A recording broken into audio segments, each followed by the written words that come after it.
Hi everyone, my name is Lee Perry and I am the president of the Orange County Democratic Environmental Caucus chapter.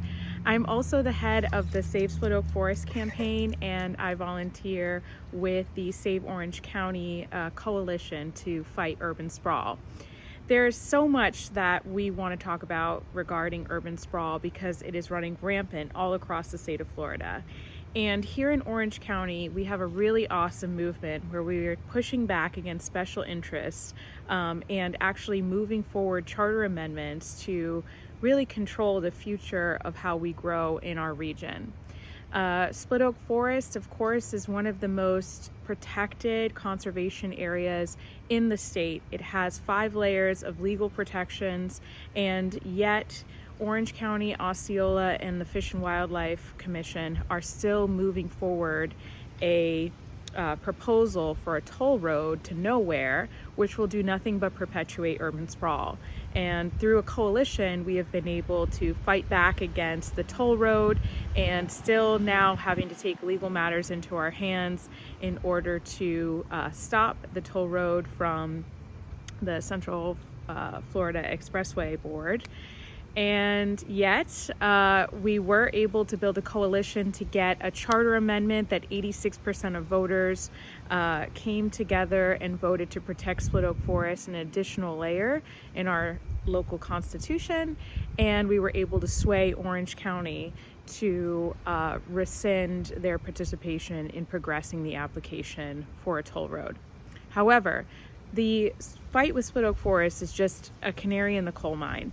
We had to initiate, with the help of Dr. Kelly Semrad, who is the vice chair of Save Orange County, a proposal in our recent charter review commission to move forward an application for a rural boundary, which would add an additional layer of protection for all of the land that is rural outside of the Econ River to the east, and also create some parameters around the Wekiva and the far west side of the county as well. At the very last minute of legislative session, a legislator that doesn't even live in the area put 2 sentences in a bipartisan bill in order to preempt our ability to get our rural boundary through the charter review process. And so our local Orange County commissioners actually just voted on the 30th of July to move forward on the rural boundary to get it on the 2024 ballot. They are also going to add an additional layer of annexation so that we are able to stop city governments that have far less environmental protections than Orange County. The city of Orlando, for example, doesn't even have an environmental protection department, let alone the same wetland and tree protections that the county has instilled in the last few years.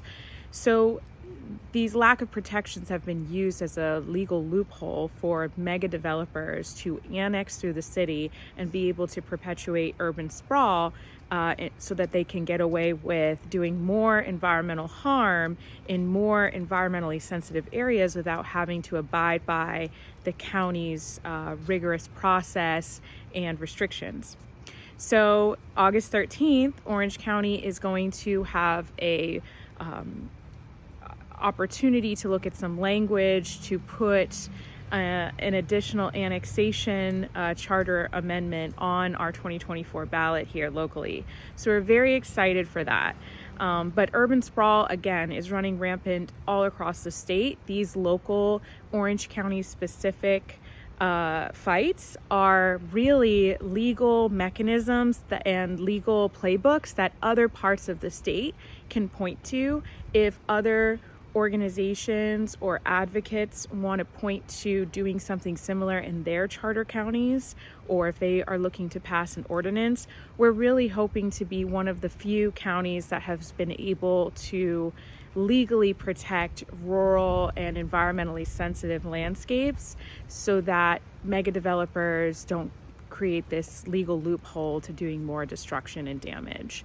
What we really need to solve the affordable housing crisis is infill in the urban service area where we know that there's access to transportation options, where we know there's access to economic job opportunities, and frankly, more housing, where there's walkable, safe streets.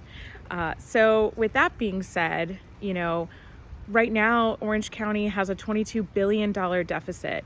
And every time you build a new road from scratch, far outside of that urban core, it's a $25 million weight to the taxpayers that, of course, the developers are going to pay the upfront costs. But the long-term maintenance of those roads and of the infrastructure falls on the weight of the existing taxpayers. So we have a lot of work to do to educate people on why urban sprawl is not a NIMBY issue. It's not just to protect rural lands. It's so that we can keep our tax dollars local within the urban service area, and to make sure that we have capacity to fund the infrastructure long term, and not just allow mega developers to come buy up all of our sensitive land and make a quick profit while we are on the hook for the long-term costs. So hopefully that was a good overview of why fighting against urban sprawl is so important. Of course, I'm an environmentalist, so I look at it as we also need to have a voice for the animals and for the ecosystems that cannot speak up when they're experiencing decline. And so that's my personal why, but we also need to make sure that we're protecting our lands across the county. So I thank you so much for giving me this time, and good luck to your fight on urban sprawl.